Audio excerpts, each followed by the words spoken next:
শেখ হাসিনার চাইতেও ভয়ঙ্কর পরিণতি হতে পারে ডক্টর ইউনূসের। একটা বিশেষ প্রটোকল নিয়ে তিনি এবং শেখ রেহানা বসবাস করছেন। অবশেষে বিএনপির জ্যেষ্ঠ যুগ্ম মহাসচিব রুহুল কবির রিজভী তিনি যে বক্তব্য দিয়েছেন, সেই বক্তব্যে অনেকেরই টেনশন হওয়ার কথা, সরকারেরও দুশ্চিন্তা হওয়ার কথা যে কোন রকমের নির্বাচনটা দিয়া আমরা রাজনৈতিক সরকারের হাতে ক্ষমতাটা ছেড়ে দিই।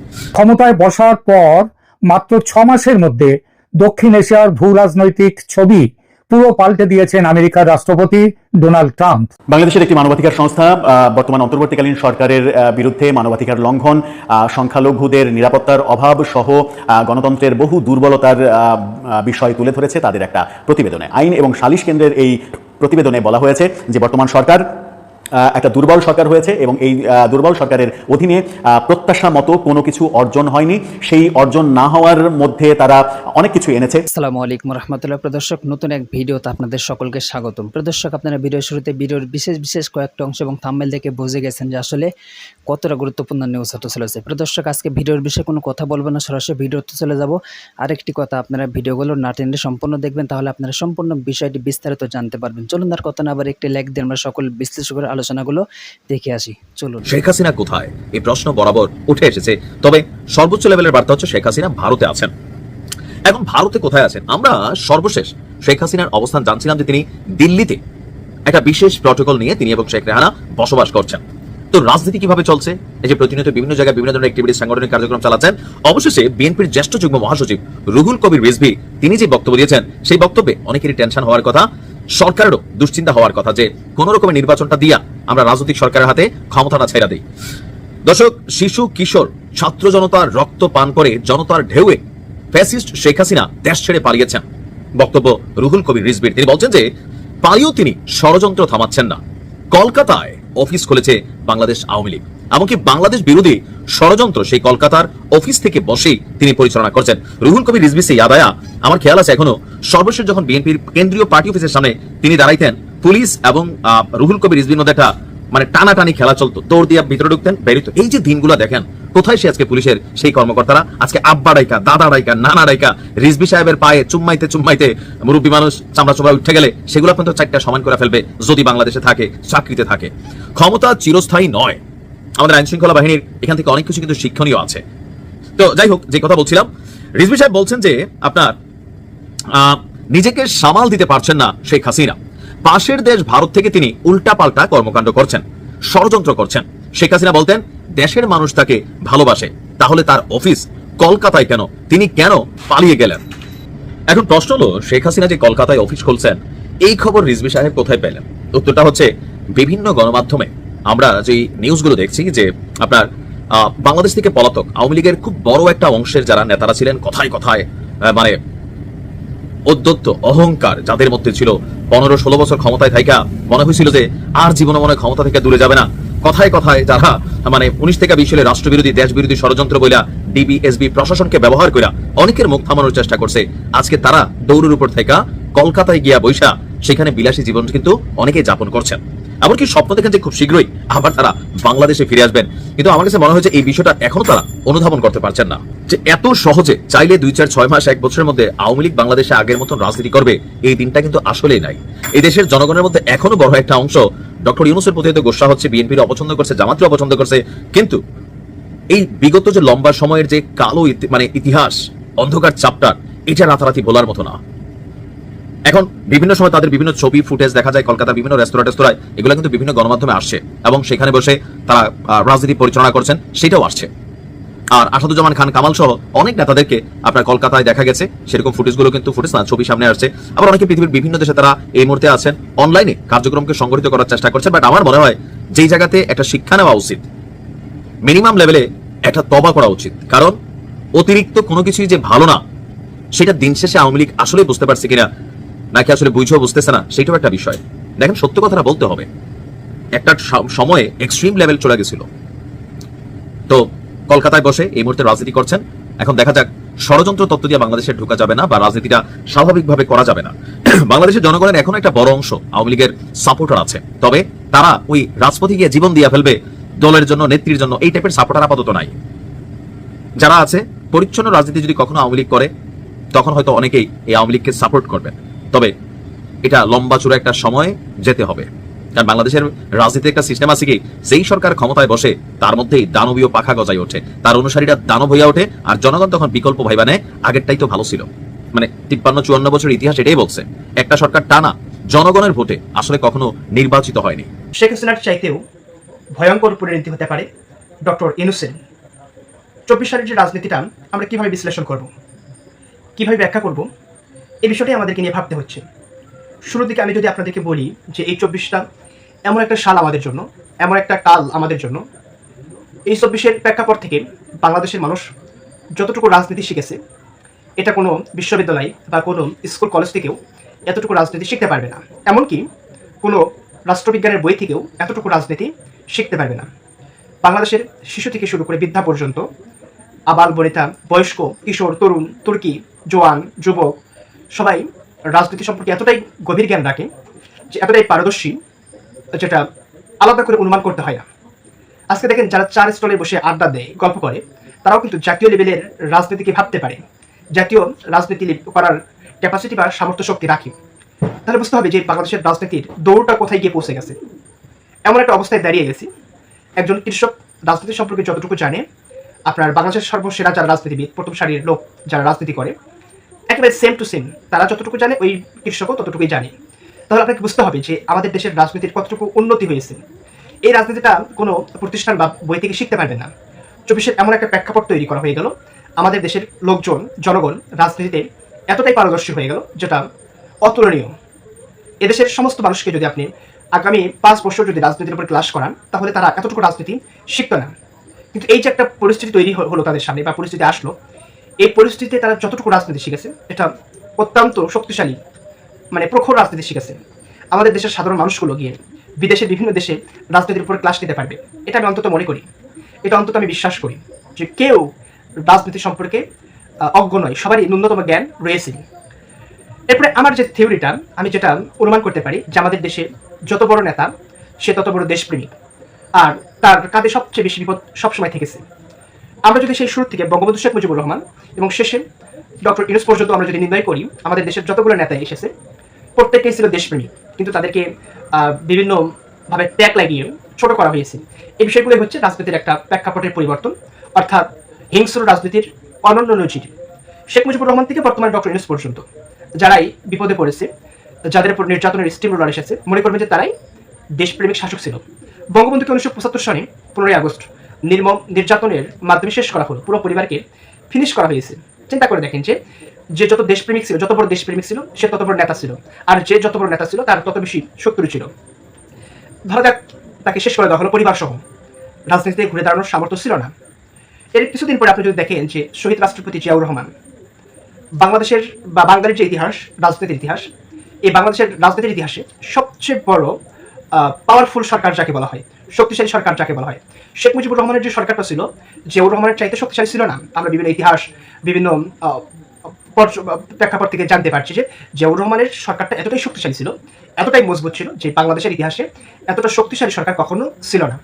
একই সাথে জিয়াউর রহমান খুব কম সময়ে বাংলাদেশের মানুষের কাছে এতটাই জনপ্রিয় হয়ে গেছিলেন যে একজন মেজর থেকে রাষ্ট্রপতি হলেন এবং তুমুল জনপ্রিয়তা নিয়ে দেশের শাসন গ্রহণ করেছিলেন বা শাসন পালন করেছিলেন। শেষ পর্যন্ত তার পরিণতিও কিন্তু আমরা দেখলাম যে শাহাদাতের মাধ্যমে শেষ হয়েছে। আইন এবং সালিশ কেন্দ্রের প্রতিবেদনের কথা, সেটাকে নিয়ে ডেইলি স্টার একটা শিরোনাম করেছে তাদের ইংরেজি ভার্সনে। সেই ইংরেজি ভার্সনের শিরোনামটা দেখে নিতে পারেন। ইংরেজি শিরোনামটা যদি বাংলা করি তাহলে যেটা দাঁড়ায় সেটা হচ্ছে যে অন্তর্বর্তী সরকারের 1 বছর দুর্বল আইন শৃঙ্খলার মধ্যেও অধিকার লঙ্ঘন অব্যাহত, অর্থাৎ মানবাধিকার লঙ্ঘনের ঘটনা, দুর্বল আইন শৃঙ্খলার ব্যবস্থার মধ্যেও অনেক বেশি মানবাধিকার লঙ্ঘনের ঘটনা ঘটছে। কি বলতে চাইলো তারা সেটা একটু বুঝে নেওয়া যাক।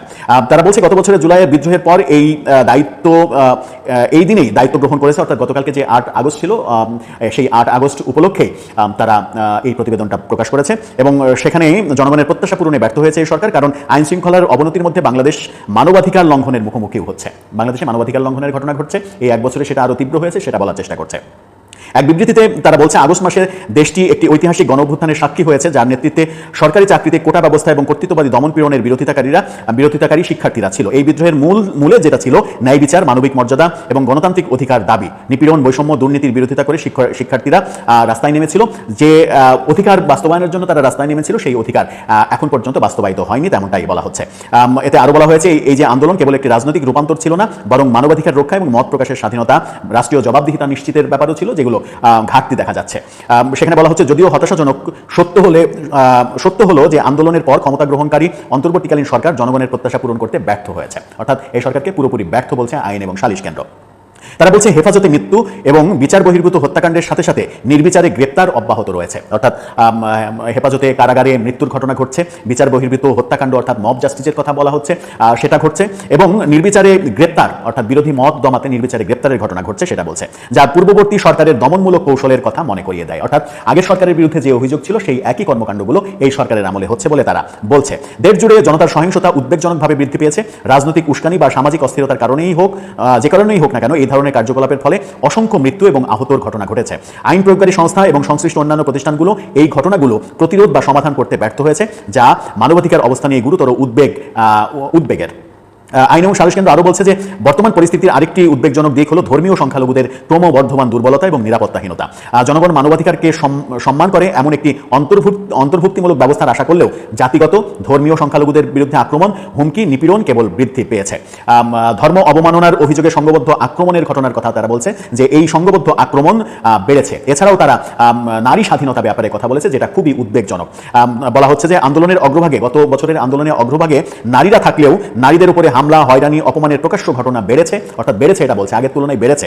অন্যদিকে ধর্ষণ, যৌন সহিংসতা ও পারস্পরিক নির্যাতন শিরোনামে প্রাধান্য পাচ্ছে বিবৃতিতে, এমনটাও বলা হচ্ছে। অর্থাৎ এই ধরনের শিরোনাম প্রতিনিয়ত গণমাধ্যমে উঠে আসছে। নারীদের লক্ষ্য করে ঘৃণামূলক বক্তব্য বৃদ্ধি পাচ্ছে, পাশাপাশি তাদের পোশাক এবং আচরণের উপর নৈতিক পুলিশিং তীব্রতর হচ্ছে। খুবই স্পষ্ট কথা, কিছু কিছু সাম্প্রদায়িক দল নারীদের বিরুদ্ধে যে ধরনের বিদ্বেষমূলক কথা সমাবেশ ডেকে বলেছে প্রকাশ্যে, সেটা কোনোভাবেই গ্রহণযোগ্য নয় এবং সরকার সেই ব্যাপারে কোনো পদক্ষেপ নেয়নি, এমনটাও তারা বলছে। উল্লেখ করেছে গণমাধ্যমে বিভিন্ন ধরনের হয়রানির শিকার। সেখানে বলা হয়েছে শত শত সাংবাদিকের প্রেস অ্যাক্রিডিটেশন কার্ড বাতিল করা হয়েছে, কৌশলগত পরিকল্পনার মাধ্যমে বরখাস্ত করা হয়েছে এবং বিভিন্ন গণমাধ্যম থেকে সাংবাদিকদের বরখাস্ত করা হয়েছে। মিথ্যা অভিযোগ, আইনি হয়রানি, গ্রেপ্তার, এমনকি তাদের সংবাদ অফিসে আক্রমণের ঘটনাও ঘটেছে।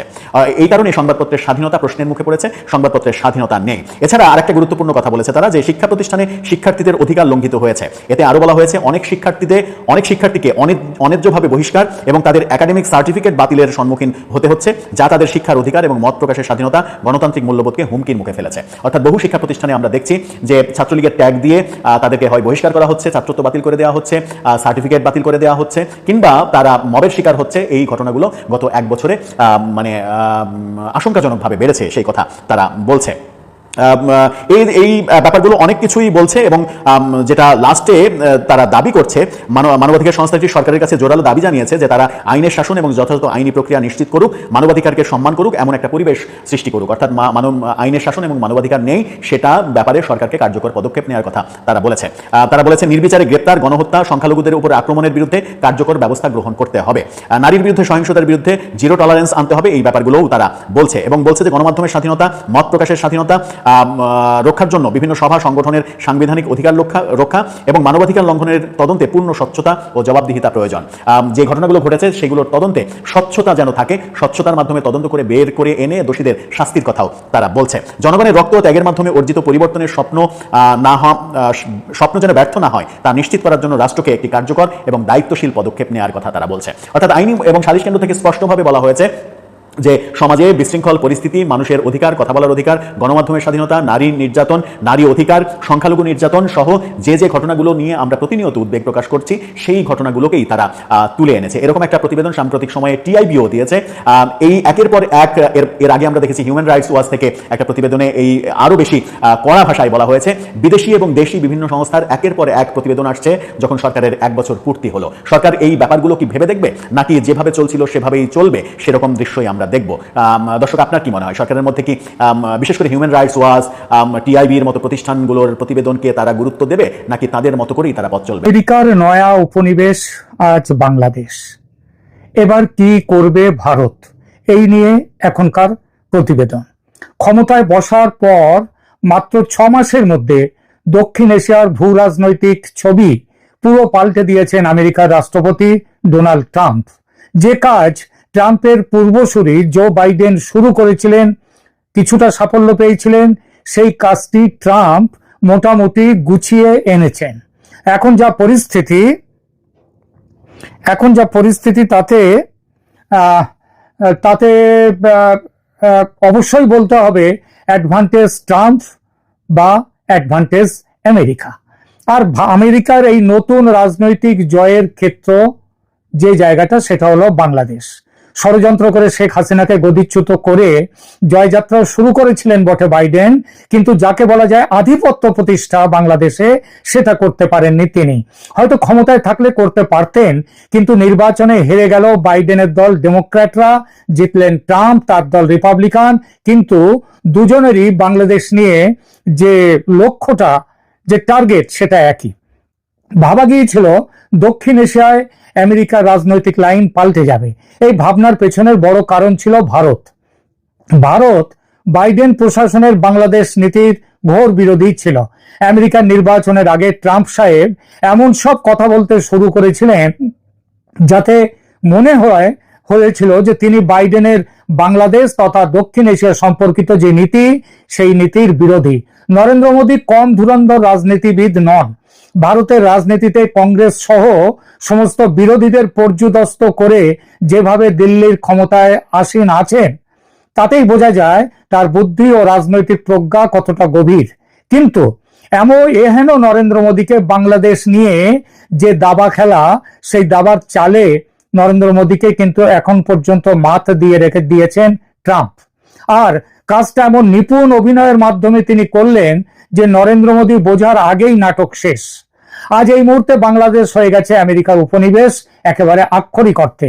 এটা অনস্বীকার্য যে 2024-এর হাসিনা বিরোধী ষড়যন্ত্রের গভীরতা ঠিক বুঝতে পারেনি ভারতীয় গোয়েন্দারা। তারা ভেবেছিল কোটা বিরোধী সামান্য একটা আন্দোলন এটা, এতে যে এই পচা শামুকে যে শেখ হাসিনার পা কাটবে সেটা কিন্তু তারা ভাবেননি। ষড়যন্ত্রকারীরা তাদের তাসগুলো গোপন রাখতে পেরেছিল।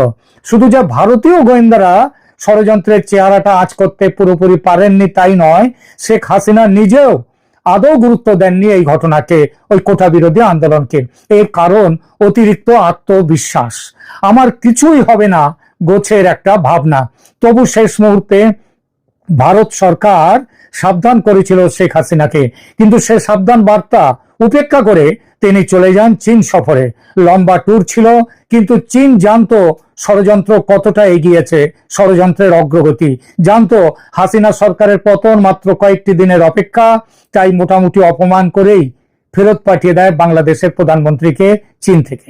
এই যে আমার কিছু হবে না, এই ভাবনা বা বিশ্বাস, এটাই কাল হয়েছিল বঙ্গবন্ধু শেখ মুজিবের ক্ষেত্রেও। ভারতের গোয়েন্দারা তাকে সতর্ক করেছিল, তিনি কান দেননি। তার কি মূল্য দিতে হয়েছিল তাকে, সে কথা সবাই জানে। কিন্তু দুঃখের কথা যেটা, সেটা হলো 15ই আগস্ট 1975-এ তো সপরিবার মুজিব নিহত হননি, নিহত হয়েছিল বাংলাদেশের আত্মা, বাংলাদেশের উন্নতি, অগ্রগতি এবং মুক্তিযুদ্ধের প্রেরণা। এবং তারপর থেকে দীর্ঘ 54টি বছর, প্রতিটি বছর, প্রতিটি মাস, প্রতিটি দিন, এমনকি প্রতিটি মুহূর্ত নিহত হয়েছে মুক্তিযুদ্ধের চেতনা, বাঙালি জাতীয়তাবাদী চেতনা। মুজিব সেদিন নিহত না হলে আমরা নিশ্চিতভাবেই এক নতুন উদার বাংলাদেশ দেখতে পেতাম। এই যে শেখ হাসিনা পরাজিত হলেন, ষড়যন্ত্রের কাছে নির্বাসিত হলেন, এটাতে তার ব্যক্তিগত ক্ষতি যতটা, তার অনেক গুণ বেশি ক্ষতি বাংলাদেশের। বাংলাদেশ কতটা পিছিয়ে গেল তার হিসাব নিকাশ নিশ্চিতভাবেই করবে একদিন ইতিহাস। একটা বদ্ধমূল বিশ্বাস বা অতিরিক্ত আত্মবিশ্বাস মোদী সাহেবকেও হারিয়ে দিয়েছে বাংলাদেশে বলে আমি মনে করি। বলার দরকার পড়ে না যে ভারতের উত্তর পূর্ব রাজ্যগুলির নিরাপত্তা অনেকটা নির্ভর করে বাংলাদেশের ভূমিকার ওপর। বাংলাদেশের বন্ধু সরকার থাকলে উত্তর পূর্বের জঙ্গিরা ঝামেলা পাকাতে পারে না। শেখ হাসিনার আমল তার প্রমাণ। আর উল্টোটা হলে কি হয় সেটাও অজানা নয়। অন্যান্য সরকার, বিশেষ করে ওই খালেদা জিয়ার সরকারের সময়, সেই সময়ের কথাগুলো ভাবলেই আমাদের বোঝা যায় যে উল্টোটা হলে কি হয়। সুতরাং নিজেদের স্বার্থেই বাংলাদেশে নজর রাখতে হয় ভারতকে নজর রাখে ভারত। সহজ ও কঠিন দুরকম ব্যবস্থায় নিতে হয় প্রয়োজন কিংবা পরিস্থিতির দিকে তাকিয়ে। অনেক সময় ঘটনা ঘটার আগে যাকে বলে প্রোঅ্যাক্টিভ ব্যবস্থা, সেটাও নিতে হয়। এই ব্যবস্থা কি 2024-এ নিয়েছিল ভারত? এটা মানতে হবে যে শেখ হাসিনা আজ যে জীবিত আছেন সেটা অনেকটাই ভারতের জন্য, কিন্তু সেটুকু তো যথেষ্ট নয়। দর্শক, আপনারা একে একে সকল বিশ্লেষকরা আলোচনা করলে শুনলেন, অবশ্যই আপনারা বুঝতে পারছেন যে আসলে কতটা গুরুত্বপূর্ণ নিউজ ছিল। দর্শক, যেহেতু আপনারা সম্পূর্ণ ভিডিও দেখে ফেলেছেন, অবশ্যই আপনারা কিন্তু বুঝতে পারছেন। এবার আপনাদের কি মূল্যবান মতামত অবশ্যই কমেন্ট বক্সে জানিয়ে দিবেন। আরও এরকম নিত্য নতুন আপডেট নিউজ পেতে আমাদের এই চ্যানেলটি সাবস্ক্রাইব করে পাশে থাকবেন। ধন্যবাদ।